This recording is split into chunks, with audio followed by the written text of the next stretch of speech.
said that they wish they had more hours in the day, Yes. more days in the week, more weeks in the year. Yeah. You know, my friends, we are all just given 24 hours in each day. 7 days in a week and 52 weeks in a year. And that's it. That's all you're getting. Have you ever wondered though, if we all got the same amount of time, why do some people accomplish heaps and others don't? Maybe that's even ourselves. Some days we get heaps done and other days we get nothing done. My name is Robyn Ratcliff and I'm from Sydney, Australia. My business is Ultimate Outcomes Coaching and Training. I'm a business and life coach and a corporate trainer. I'm the author of the book Time Mastery. Do you remember when you were young? We couldn't wait until time passed. We couldn't wait until it was our birthdays. We couldn't wait until it was Christmas. And then as we got a little bit older, we couldn't wait until it was Friday and the weekend was coming. We couldn't wait for Friday to come around. If only we realised how precious time was back then, we wouldn't have wished it away.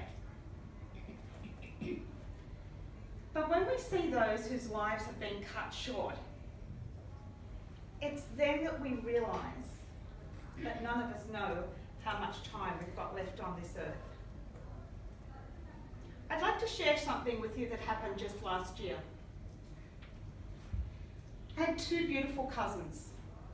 They grew up with me and they were more like friends, and both very dear to my heart. My cousin Wayne had worked for Qantas Airlines all of his life and was longing for the redundancy that was being promised to him, which would mean he could retire early at 57. Wayne has a lovely wife and a family, and it created a happy life for himself and his family. And he was really looking forward to receiving his redundancy and spending a long and happy retirement with his wife. Wayne received his redundancy just 1 hour after he received the news that he had a terminal brain tumour and had months to live.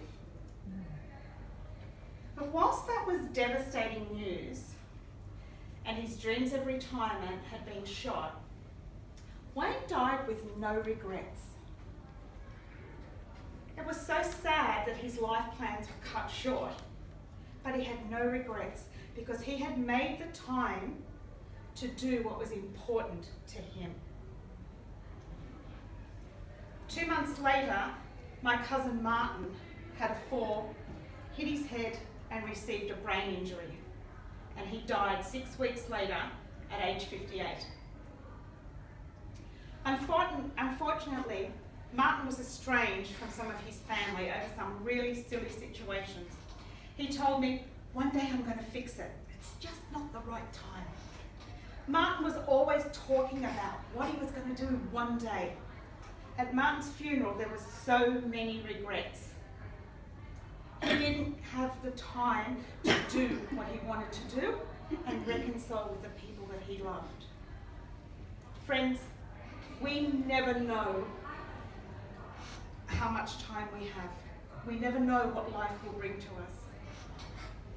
We need to love, respect, and honour and be grateful for every minute that we have. By the time you walk out of this room, you will have 60 minutes less than you had when you walked in. Now, I don't mean to depress you, but I want you to be reminded of how precious time is. Without time, we are nothing. We can't accomplish anything. And it's my true desire that you make time in your life for the things that are important to you. What do you really want to do in your life? What do you really want to spend your time doing? Who do you want to spend your time with? What do you really want to achieve in your life? What are you not doing? that you really wish you were doing. Tomorrow's not guaranteed. So live your life today as though it was your last. We all have 24 hours in every day. We get to choose how we spend each and every one of those hours and minutes. We get to choose. Choose wisely, as once they have gone, you can never get them back. Never. When we do take control of our time and change what needs to change, that's when we can really enjoy our lives. I'm passionate about people having the best and happiest life that they can have, and having the most time that's available to them. Time to do the fun things in life. People say to me sometimes, I'll do that when I find the time. And I say to them, you'll never find the time. The time's not lost. You need to make the time. And this is where effective time management comes in.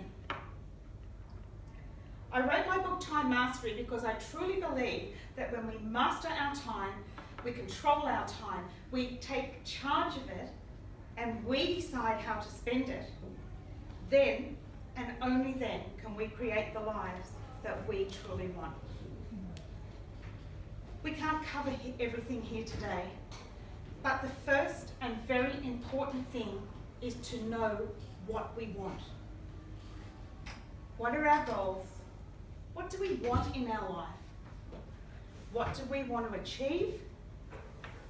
And where do we want to spend our time? We need to be very clear on our goals. We need to visualize them, and we need to be prepared to give up some things in our lives in order to achieve our goals.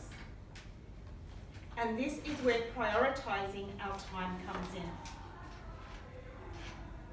It's about setting priorities and taking charge.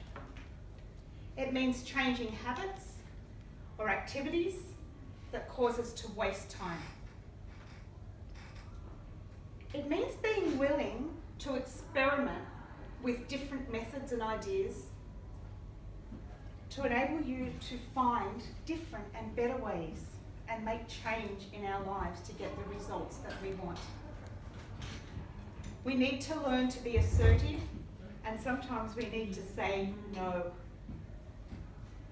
Many people use a daily plan to motivate themselves, and having a daily plan and committing to it can help you stay focused and set your priorities for that day. Research shows that if you're more likely to get things done and things accomplished if we have them written down and we can follow a plan for the day. I have a daily planner worked out for my clients to use, and a lot of them find that very, very helpful. If anybody wants a copy of that, and I actually have lots of time management tools that I'm more than happy to email to you. They help me, and I'm sure that they could help you too. So just give me your business card. I'm very happy to send them to you. I'm sure that they will help you. Sometimes we have projects that seem so large and so overwhelming, we often just find it difficult to get started. You know the saying, how do you eat an elephant?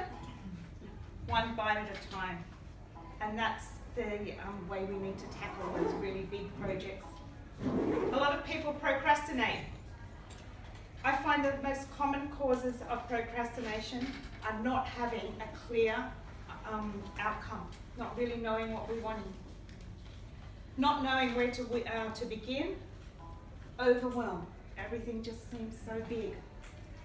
Sometimes it's a lack of passion, and very often it's the fear of failure or success.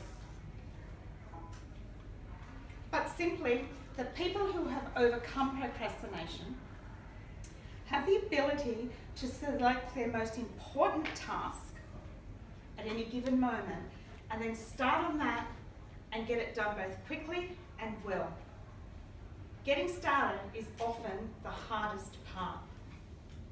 And we need discipline to just start, and then focus on how good it's going to feel when that job is done. Sometimes we need to just do it. Stephen Covey said, the key to prioritise what's the key is not to prioritise what is on your schedule, but to schedule your priorities. Organisation doesn't happen overnight, and it's not always an easy destination. It takes a lot of hard work, a lot of discipline, and a lot of good habits to keep you on the path of good organisation. It's a good habit to organise tomorrow, today. I always like to know what's on my schedule for the next day before I go to bed at night. But we also need to be flexible enough to be able to adjust our plan and always remember we are in control of our time. However, don't get caught up with the planning. Sometimes we can be so busy planning, we forget to take the action. And it's the action that we take that will get us to the places that we want to go to. Jim Rohn says, discipline is the bridge between goals and accomplishment. To achieve things that we want to achieve in our lives, we need to know what we want, why we want it. We need to take massive action towards it. We need to check our results and be willing to change when we need to change. I'd like to leave you with these words from Harvey Mackay. Time is free, but it is priceless. You can't own it, but you can use it. You can't keep it, but you can spend it. Once you've lost it, you can never get it back. Thank you.